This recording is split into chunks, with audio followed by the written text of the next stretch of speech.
여러분 안녕하십니까? 신종 코로나 확진 환자와 접촉한 부산 거주자 14명이 모두 자가격리에서 해제됐습니다. 지금 남아있는 자가격리자는 비접촉자 13명인데요. 자, 오늘 첫 소식은 부산 지역 신종 코로나 관리 현황을 전해드립니다. 이만은 기자입니다. 신종 코로나 확진 환자와 접촉한 뒤 자가격리돼 온 부산 거주자 14명이 2주간의 잠복기가 종료됨에 따라 모두 격리에서 해제됐습니다. 싱가포르를 다녀온 17번 확진자와 접촉한 8명도 포함됐습니다. 이에 따라 부산시 관리 대상 가운데 신종 코로나 확진 환자와 접촉한 사람은 현재 없는 상태입니다. 부산에선 지금까지 115명의 의심 환자가 발생해 신종 코로나 검사가 실시됐으며 다행히 모두 음성으로 판명됐습니다. 저희가 주말에 토요일 날 일요일 이렇게 해서 검사 조금 많이 들어간 상황이고 모두 다 음성 나왔습니다. 하지만 부산시는 증상이 가벼워도 해외를 다녀온 경우라면 자가격리자와 능동감시자로 분류해 매일 건강 상태를 체크하고 있다고 밝혔습니다. 현재 부산의 자가격리자는 13명, 능동감시자는 70명입니다. 저희 부산시 역학조사관이 지켜볼 때 조금 더 정상의 변화나 이런 것들을 좀 지켜보는 게 필요하겠다라고 해서 능동감시를 유지하고 있습니다. 그래서 부산시는 신종 코로나 확산을 막기 위해 총력 대응 체제로의 전환을 선언하고 상황이 진정될 때까지 매주 월요일 종합대책회의를 갖기로 했습니다. MBC 뉴스 이만흥입니다.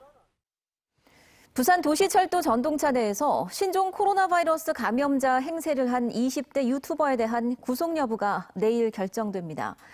이 20대는 경찰이 구속영장을 신청한 뒤에도 조롱에 가까운 영상들을 자신의 유튜브에 올려 논란이 일고 있습니다. 송광모 기자입니다. 지난주 부산에 사는 20대 A씨가 지하철 안에서 찍어 유튜브에 올린 영상입니다.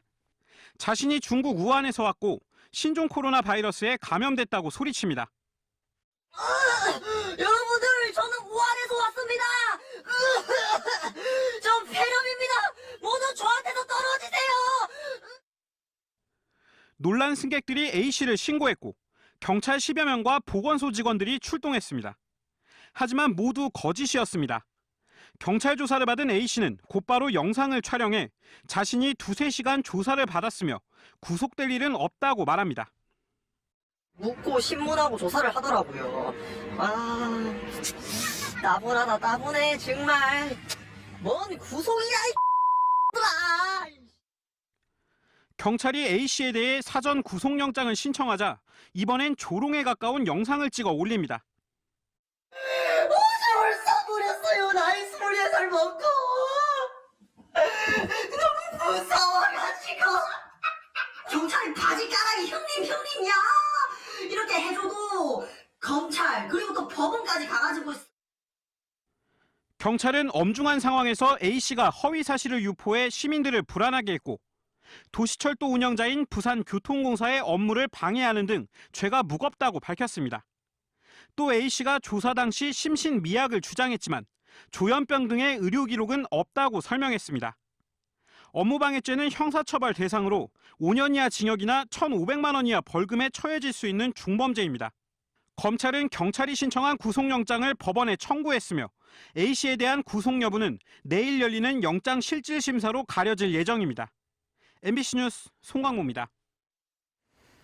신종 코로나 바이러스로 인한 피해가 이제는 제조업 전반으로 확산되고 있습니다. 이미 피해가 발생한 기업들도 확인되고 있는데요. 중국산 원자재나 부품의 수급 차질과 대중국 수출 지연 등의 사례가 가장 많았습니다. 정은주 기자입니다. 신종 코로나 바이러스로 인한 피해가 지역 제조업 전반으로 빠르게 확산되고 있습니다. 부산 상위가 70여 개의 지역 제조업체를 상대로 조사한 결과 신종 코로나 바이러스로 인해 기업 운영에 피해가 있거나 우려스럽다고 답한 업체가 절반이 넘는 것으로 나타났습니다. 피해 유형별로는 중국산 원자재나 부품 수입 차질이 가장 많았고 수출 지연, 현지 공장 가동 중단으로 인한 납기 차질이 뒤를 이었습니다. 저희도 이미 수주 지소나 선적 연기 요청도 점점 늘어나고 있고요. 또한 현재 중국 내 물류 이동 상황이 안 좋기 때문에 이 사태가 더 길어지면은 일부 부품 조달이 안 돼서 생산이 중단되는 그런 심각한 사태로 이어질 수도 있어서. 특히 부산의 대중국 수출 1위 품목인 조선 기자재를 비롯한 기계부품 기업들의 경우 수출 지연으로 인한 피해가 많은 것으로 부산 상인은 파악하고 있습니다. 업체들의 말을 좀 들어보면 그 중국 거래처와 연락이 안 닿거나 중국 거래처로부터 좀 납품을 좀 딜레이 해달라는 그런 요청이 있어가지고 별도로 또 보관비 등의 비용이 발생. 중국 공장에서의 부품 수급 문제로 르노 삼성차 부산 공장도 내일부터 나흘 동안 휴무에 들어갑니다. 현대, 기아차 공장도 생산 재개에 들어가긴 하지만 지역 자동차 부품 일부 업체의 매출액 감소는 불가피할 걸로 전망됩니다. 롯데와 신세계 등 백화점도 방역 작업 등을 위해 오늘 하루 문을 닫았습니다. 신종 코로나 사태가 장기화될 경우 지역 제조업 전반에 심각한 타격이 현실화되지 않을까 우려되고 있습니다. MBC 뉴스 정은주입니다. 세계 최대의 가구 기업이죠. 이케아 동부산점의 본격 개장이 이제 사흘 앞으로 다가왔습니다. 신종 코로나 바이러스 우려 속에서도 일단 문은 예정대로 열 예정인데요. 문제는 불보듯 뻔한 교통 혼잡입니다. 이에 대한 부산시 대책이 단기 처방에 그치고 있다는 지적인데 왜 그런 건지 류재민 기자가 전해드립니다. 오는 13일 개장하는 세계 최대 가구 회사 이케아 동부산점입니다. 지난 2018년을 기준으로 4년 동안 차량 통행량이 평일은 65%, 주말은 79%나 늘 정도로 이 일대는 이미 주말만 되면 만성적인 차량 정체를 겪고 있습니다. 이케아 개점과 함께 최근 입주를 시작한 이곳 일광신도시 마녀 가구의 입주까지 마무리되면 15,000대가량의 차량이 추가로 이 일대 도로를 오가게 될 것으로 보입니다.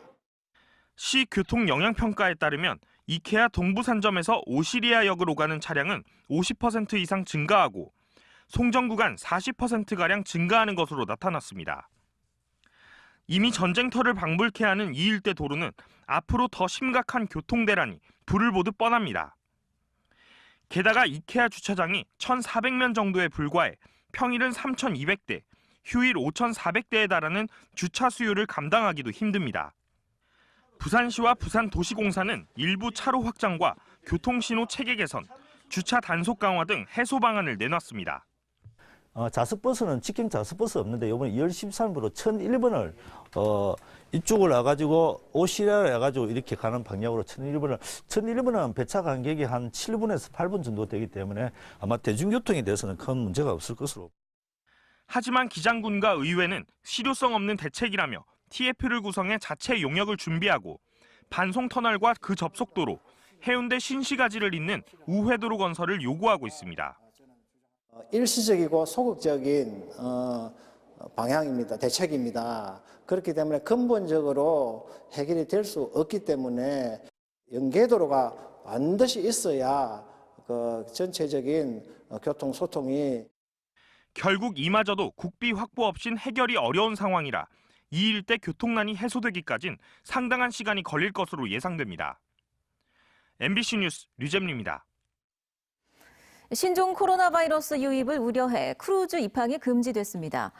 신종 코로나 바이러스 감염증 중앙사고수습본부는 오늘 브리핑을 통해 해수부 등 관련 부처 협의 결과 급유와 선용품 공급 목적을 제외하고는 크루즈 입항을 한시적으로 금지하기로 결정했다고 발표했습니다. 당초 오는 11일과 12일 부산에 입항할 예정이던 크루즈 2척의 입항은 이미 취소됐고 오는 23일과 27일 각각 부산에 입항이 예정돼 있습니다. 부산시와 공정거래위원회는 오늘 부산시청에서 업무 협약식을 갖고 가맹업 등록과 분쟁 조정 업무 등을 부산시로 이관했습니다. 이에 따라 다음 달부터는 부산시는 비수도권 지역 중 최초로 가맹점과 대리점을 위한 분쟁 조정 협의회를 설치해 운영합니다. 부산시에 설치되는 분쟁 조정 협의회는 공정거래 조정원과 동일한 법적 권한을 갖게 됩니다. 부산 MBC가 보도한 이른바 1% 미술품인 건축물 미술작품의 독점 문제와 유사 복제 의혹 등과 관련해 부산시가 공모제 도입을 추진하기로 했습니다. 부산시는 건축주가 임의로 선택하던 건축물 미술작품을 공모제로 바꿀 경우 심의 과정에서 작품에 가산점을 주는 방안을 적극 검토하고 있다고 밝혔습니다. 이를 위해 서울에서 시행 중인 공모제 권고 제도를 면밀히 검토해 이를 관련 조례에 반영할 방침이라고 덧붙였습니다.